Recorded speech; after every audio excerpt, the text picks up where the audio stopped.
पैसे दिले सर्वांना मॅनेज केलं तो सांगतो बरोबर आहे। शेतकऱ्यांना जेलमध्ये टाका, गुन्हे दाखल करा त्याच्यावर।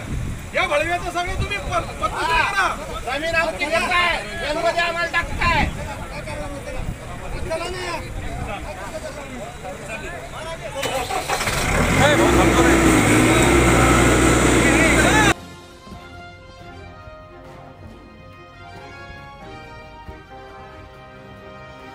इंदूर हैदराबाद महामार्गाचं काम शेतकऱ्यांना विश्वासात न घेता सुरूच असल्यामुळे अनेक महिन्यांपासून शेतकरी आंदोलन करत होते।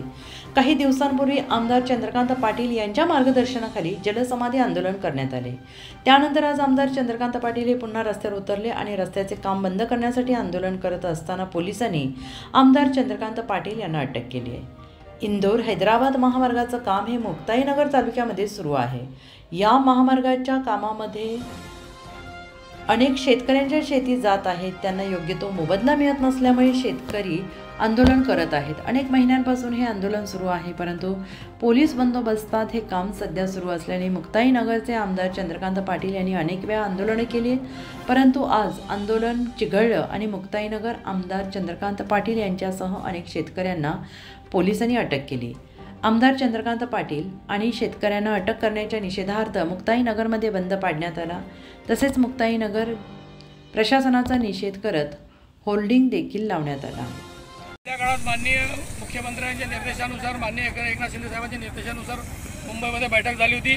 ते ठरलं होतं की पुलाच्या याच्यामध्ये भराव टाकल्यामुळे काम बंद, पुलाचं काम करू द्या, बाकीचं काम आपण शेतकऱ्यांना अटॉर्नी जनरलकडे प्रकरण केल्यानंतर योग्य मोबदला मिळाल्यानंतर करूया।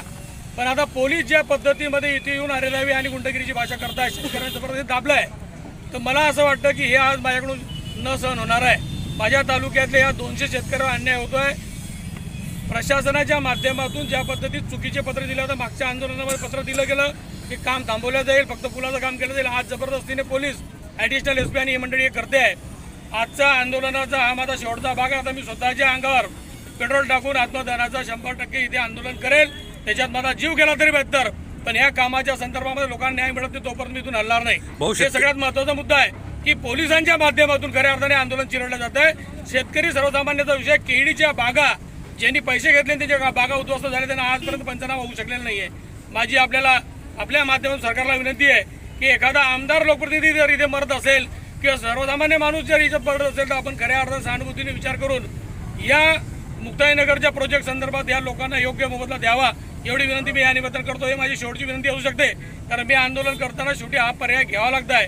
पोलिसांच्या 4-4 गाड्या, 200 पोलीस येऊन जबरदस्तीने शेतकऱ्यांना जबरदस्ती टाकलं, ते चोर आहे, जो या देशाचा अन्नदाता आहे। अशाच्या संदर्भामध्ये अशा पद्धती वागणे मला असं वाटतं हे संवेदनेच्या बाहेर आहे, संवेदनाहीनता आहे।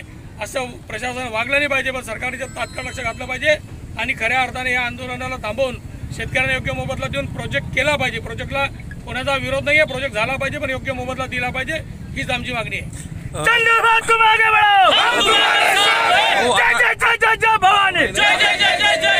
आता काही शेतकऱ्यांची धरपकड सुद्धा करण्यात आलेली आहे। तेच सांगतो तुम्हाला की जबरदस्तीने काही शेतकरी जे 4 महिन्यापासून उपोषणाला बसले होते, ज्यांचे वडिलोपार्जित शेतकरी आहे, जे व्यापारी उद्योगपती आहे, अशा लोकांना जबरदस्ती उचलून जळगावला घेऊन गेलेले आहे। म्हणजे हे काय जुलमी सरकार चाललं आहे का?